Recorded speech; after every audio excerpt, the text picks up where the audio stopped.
You have your monster. 1971 Camaro. And what can you tell us about this car? It's highly modified. Highly modified. I love that one. Yeah, it's highly modified. Okay, stop for a minute.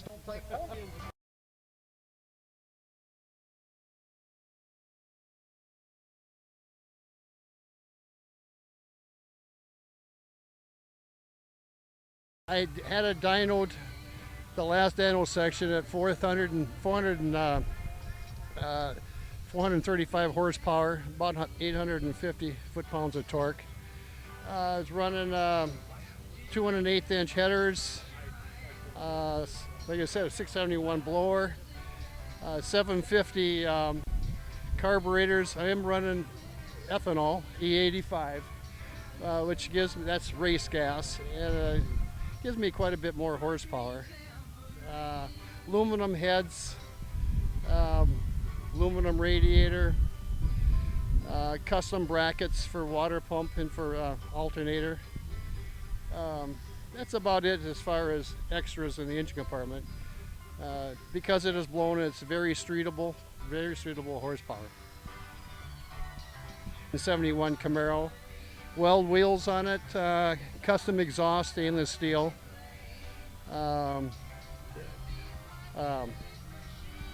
12-bolt rear end built, turbo 400 transmission built for racing. The interior, it's caged, 10-point cage. Yeah, the inside is, like I said, it's the 10-point caged custom interior. The bezel is custom aluminum. Pretty much everything inside here is custom. The door panels are stock. That's basically it. I do have the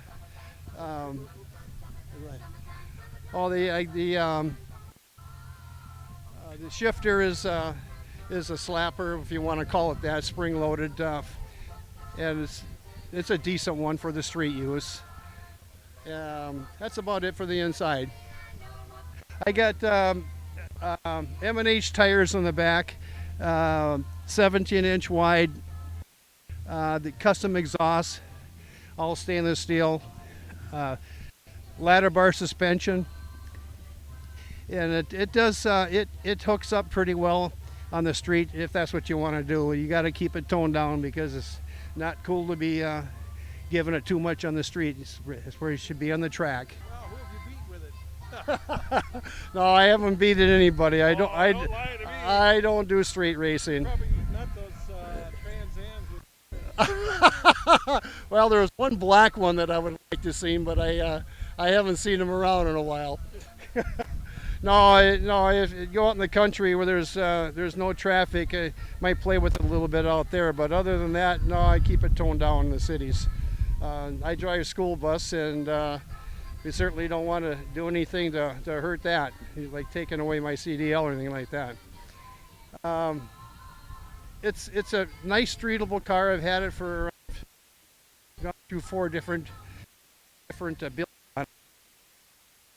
It keeps me in the garage, and yeah, it keeps me in the garage working on it. But when I'm not working on it, it is very enjoyable to drive.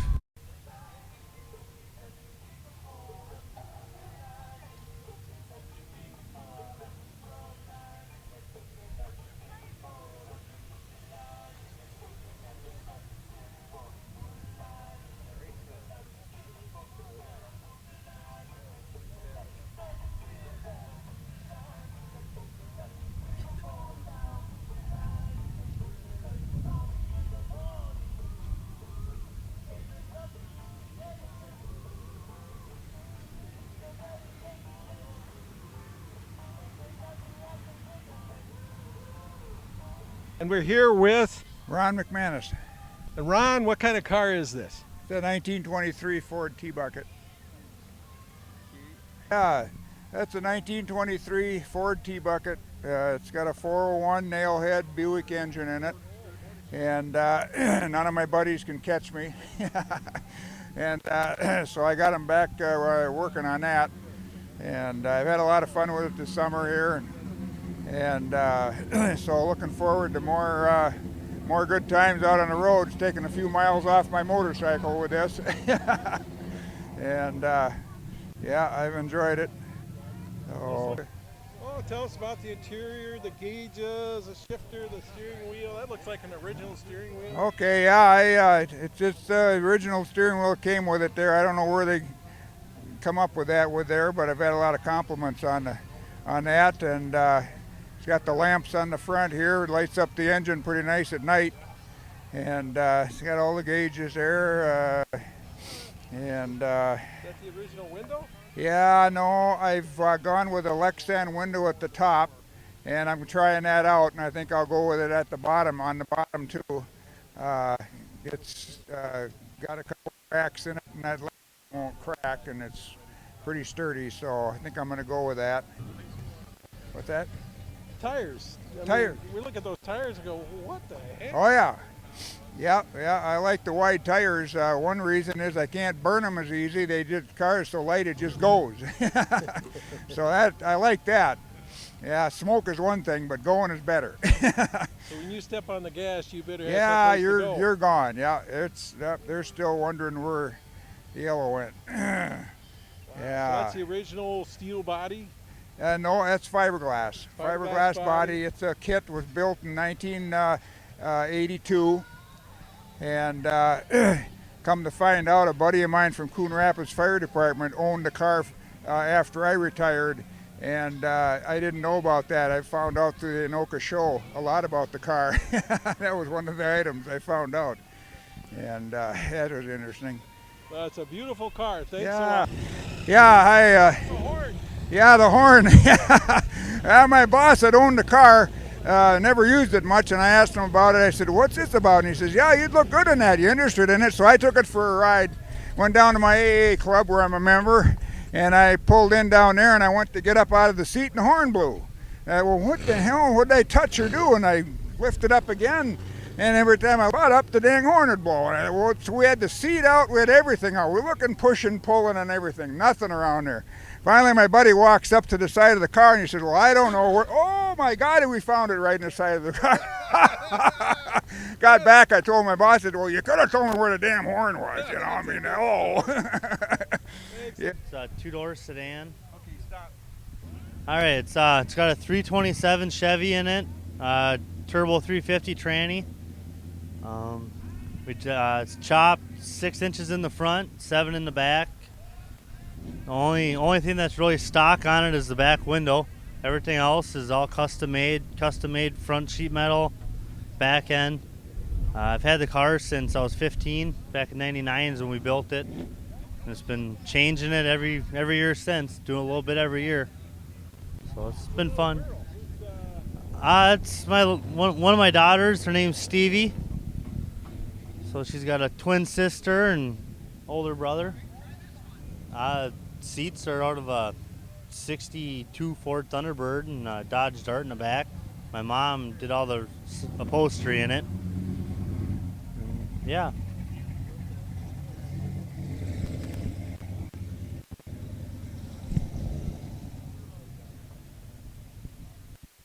Okay, talk to us, man. Car's got full air ride, so we can raise it up and down, Oh, we're going to want to see that. side to side. You can look on the passenger seats, the switches for it. So it, Sell it. You got the bike. For sale, folks. so yeah, it's Okay, a jump in fun there car. and All right.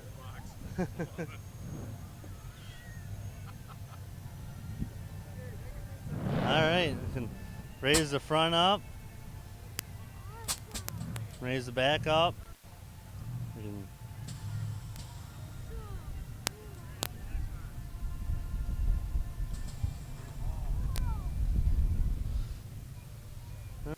make it sit on the ground. sitting on the ground right now, Yep, frame's on the ground right now. so nobody can scoop it up and take it. It's kind of my anti-theft device. Hi, I'm Doug Hutchings, and this is my 1957 3200 series pickup truck. It's a half-ton truck, kind of a work in progress.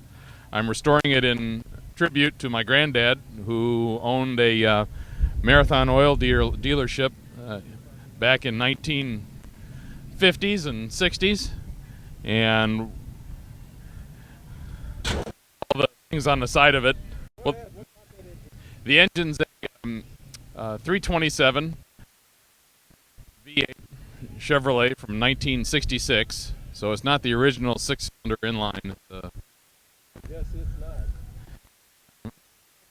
It's out of a 1964 Corvette, which is matched with a turbo 400 automatic transmission. So it sounds real nice. It's not meant to go super fast like most cars, but it's a fun ride. And like I said, I'm restoring it. Originally, my granddad owned a gas station, fuel oil bulk plant in Illinois. And it was a Marathon dealership.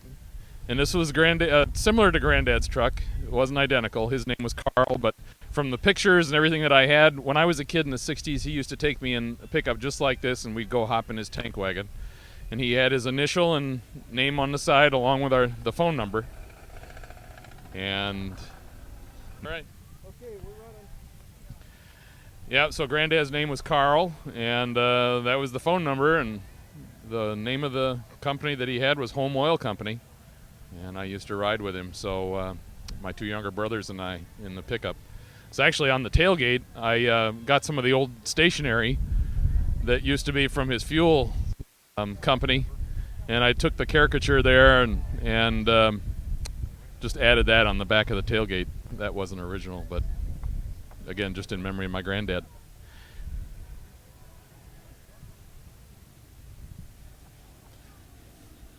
It's a nice old truck. They don't make too many of these anymore. This is an 8-foot bed. In 1957, this truck came from Oakland, California. And in 1957, they made 6-foot, 7-foot, and 6-foot, 7-foot, and 8-foot beds. And this is an 8-foot bed, so I can get a full sheet of plywood in it. So it's this is the long bed. This is the long bed. That's right. And actually, in the Oakland, California plant, they made 7.5-footers. Let me get this out of the way. I like with it, like the rims are a little bit different. They're old Chevy rims, but not the originals that used to be on there. That's 1980s rims. That's right. Yeah, rally rims. From? Live in Maple Grove. Okay. So, Thanks a lot. Hi, this is Monty. We're filming for Channel 14 on the Quad Cities. We're just interviewing people and featuring some cars on, what is the name of the show, Dad? Classics and Muscle Cars. And what is your name, sir? My name's Steve Blake. Steve Blake, where are you from, Steve? I live right down the road in Champlin. In Champlin. Okay. What kind of car is this? Well, it's typically referred to as a T-bucket. The body is a replica of a 1923 Ford Model T, but it's all custom built, custom 2x3 steel rectangle frame. It's got a small block 350 Chev engine, turbo 350 transmission.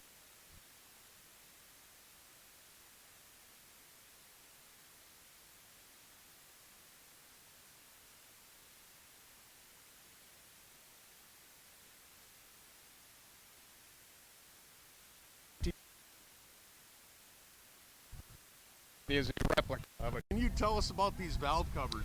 Sure. I've never seen this before, but I think that is cool as all get out. Well, thank you. My dad had a set of original Mr. Gasket Clearview valve covers on his 39 Chev, and I remember as a kid going to car shows, and he would open the hood, and people went nuts for those clear valve covers. So when I got this car, I started looking online to see if I could find a set, and a company called Clearview Concepts just started making them, and these are one of their first sets. Awesome. Yeah, I've had them on there since July, and people really seem to love them. That is very original, very cool. Yeah, it fits the car. It's a 60s themed car, and those original valve covers I think came out in the mid 60s, so it works. Well, now for this green car, wouldn't it be fitting to run Castrol GTX at green oil? There is a green oil, and that's part of the plan. When I change the oil in the spring, I'm going to put green oil in it. Kind of figured you were thinking that direction. Absolutely. The tires are 12 inches wide. They're 31 and a half inches tall. They're made by Mickey Thompson and sold and marketed by Raider Wheels. So I bought those, and they've really only been on there a couple of weeks, but it really gives the car an aggressive attitude.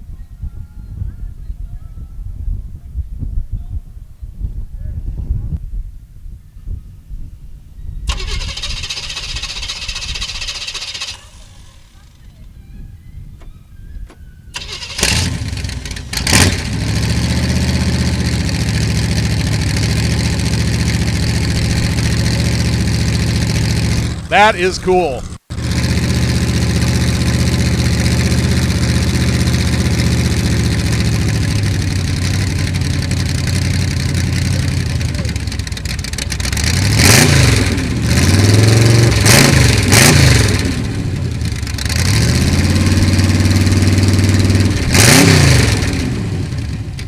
Dean McHenry. Dean McHenry. Dean, how you doing? I'm doing fine. Good. Beautiful day. Where are you from, Dean? I live in Plymouth, just down the road a piece. Okay. What kind of car are we looking at today? This is a 1940 Buick Super. And that's the straight 8, huh? That's a straight 8. Oh, I like it. This is, you're viewing now the engine of a 40 Buick. The engine itself is 1941.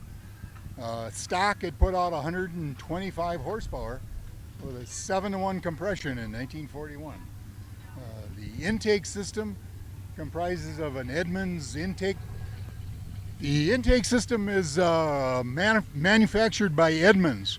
The carburetors are Ford Hollies, and this was aftermarket speed equipment built probably in the years 1948 through 52.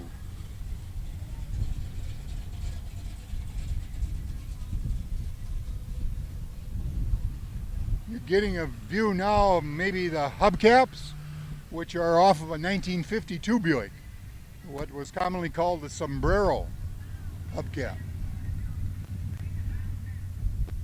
Now the interior, as you can see, is not stock. It's been reupholstered in ultra leather. The seats are done in red. All the opposing trim is black. Everything, the steering wheel is a stock style. Most everything on the car is 90% stock. The interior, of course, has been completely redone.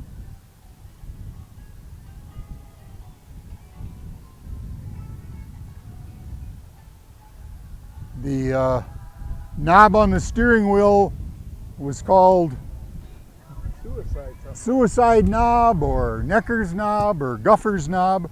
This one is complete with a photo of Marilyn Monroe. The fender skirts are stock, built by Buick in 1940. They came stock on convertibles. They were optional on the coupes and sedans. Obviously, these were an option on this particular car. The color scheme, red with black, obviously would not be a color that was available in 1940.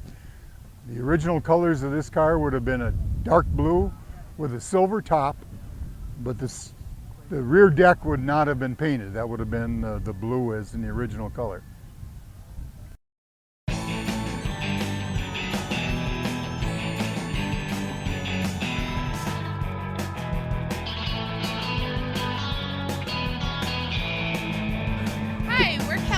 From Andover Wheel and Frame. Well, hi there.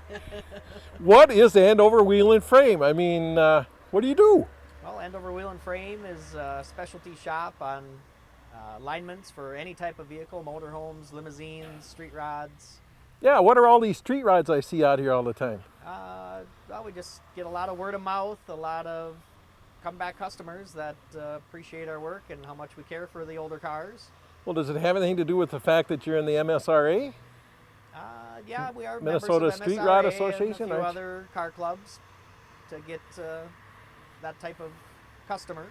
But we also do a lot of frame work, custom exhaust, work on any type of daily driver with brake work, suspension work. Oh, so for tires. the regular guys, you're doing brakes and suspension and shock absorbers and stuff like that? Yep, we do all that type of suspension work. Any type of rust repair with the daily drivers for nowadays, or floor pans on old cars. Wow. Now, isn't it true you started off working here, Troy? I did start working here in high school. Worked for the previous employer for 13 years, and now Kelly and I have owned it for 12. Oh, I think that's pretty neat. Okay, so what can you show us inside that'll be exciting? We got a couple hot rods, a couple other vehicles, a Corvette we're doing some front end work on. Oh, so we get to see the real stuff. Okay, let's. So what is going?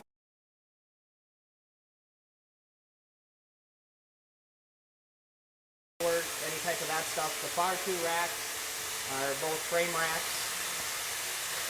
Oh, I see a Corvette sitting down there. Let's go take a look. Some bumper covers, just a basic tune-up. He wants us to rebuild the front end on it. 76. What happened with this one? What's going on? This one here is out plowing and ended up hitting one of the rock-hard snowbanks. Bent the plow bracket, bent the frame, twisted the frame horns. It's something we're gonna straighten out and make it another plow truck. Signs. That's kind of cool. Yeah, just something to decorate the walls with a little bit. Is the city looking for those? No, just kidding, just kidding. And what's with the old Hondas up there? Oh, used to have them when I was a kid, and we found a good deal on a couple, and someday I'll get them running. Yeah, that's pretty neat. So, Troy, what is this? Well, here we got a 62 Nash Metropolitan. It's my mom's car, actually, that I've taken too far and got too much time into it. Is this one of them where all the clowns jump out of it? Yeah, I don't think many clowns will fit in this one. But yeah, so you're putting a great big gigantic engine in it, right? No, we got a 4.3 V6. That's still pretty big for this little guy. Yeah, just a lot of metal work and customizing of everything that you got to put in there. Seats don't fit, so I had to cut the seats down. You got to make a center console, made the dash, suicided the doors. Well, I've kind of been watching this as you go along, and you've come a long way. Yeah, it's on air ride, so when you get it off the hoist, it sits right on the ground. Here's a customer's car, it's a 56 Chevy convertible. We're doing a complete floor pan in it. Little pieces here and there that you can't buy that we actually have to make with the sheet metal to the floorboard. And well, those Tri-5 convertibles are red hot, aren't they? yeah, this should be a pretty clean car. The rest of the body looks decent, so he's got a good base to start with. Okay, so the trunk has all been cut out. Yep. You're putting in a new trunk. Trunk floor, yep, is up there, and the floor pan is sitting in place.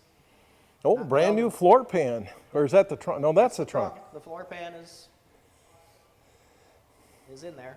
It's not welded yet. We just had to move it to get it off the rack it was on. So I bet it's going to be neat when it's done. That is cool. Okay, so this is the V6 that goes in the little Metropolitan. Yeah, that's the 4.3 carbureted with a 200R tranny on it. That has to make that thing just a rocket, though, doesn't it? I would think so. The car only weighs 1,500 pounds, so should move it pretty good. That is cool. That's a pretty slick looking wrecker. Yeah, this is just something we repainted a couple years ago. I've had the tow truck since I've owned the shop, and we just need it to move around the crashed vehicles. I use it for my plow truck for the winter, and we just need the ability to have something to move cars around. Well, certainly. I suppose you have to haul some of them in, wrecks or don't whatever? do a lot of towing, but if it's close enough, I will go pick the car up. So. But that's not your forte. No. Okay, so if I needed a tow, you'd come and get me, right? Sure.